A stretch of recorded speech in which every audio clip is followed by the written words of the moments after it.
EPFO నుంచి రెండు big good న్యూస్లు. అందులో మొదటిది పెన్షన్. మన ఇండియాలో 78 లక్షల మంది ఈపీఎఫ్ఓ పెన్షనర్స్ ఉన్నారు. వాళ్ళకు కేవలం 1000 రూపాయలు మాత్రమే మినిమం పెన్షన్ వస్తుంది.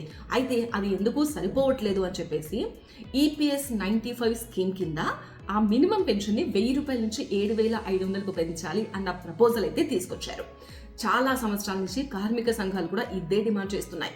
మినిమం పెన్షన్ కనీసం 7500 రూపాయలైనా ఉండాలి, 1000 రూపాయలు ఎందుకు సరిపోవట్లేదు అని. ఈ ప్రపోజల్కి పార్లమెంటరీ కమిటీ కూడా సపోర్ట్ చేస్తుంది. ఇక మన ఫైనాన్స్ మినిస్ట్రీ కనుక గ్రీన్ సిగ్నల్ ఇస్తే ఇక అమలు కావడమే తరువాయి.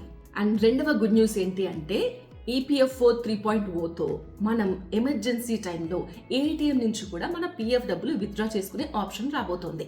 ఇంకా దాంతో పాటుగా ఇంట్రెస్ట్ రేట్ 8.25 ఇవ్వాలి అన్న ప్రపోజల్ కూడా నడుస్తోంది. ఇవన్నీ కూడా ఇంకా చర్చల దశలోనే ఉన్నాయి. దాదాపుగా ఆమోదం పొందినట్టే అనుకోవాలి. ఇక మన ఆర్థిక మంత్రిత్వ శాఖ గ్రీన్ సిగ్నల్ ఇస్తే అప్పుడు ఇవన్నీ కూడా అమలు అవుతాయి. ప్రస్తుతానికైతే చర్చల దశలోనే ఉన్నాయి, అమలు కాలేదు. మీకేమనిపిస్తుంది ఈ నిర్ణయానికి సంబంధించి? మీ వాళ్ళలో ఎవరైనా పెన్షన్ తీసుకునే వాళ్ళు ఉంటే వాళ్ళకి రీలీ షేర్ చేయండి, చాలా హ్యాపీగా ఫీల్ అవుతారు.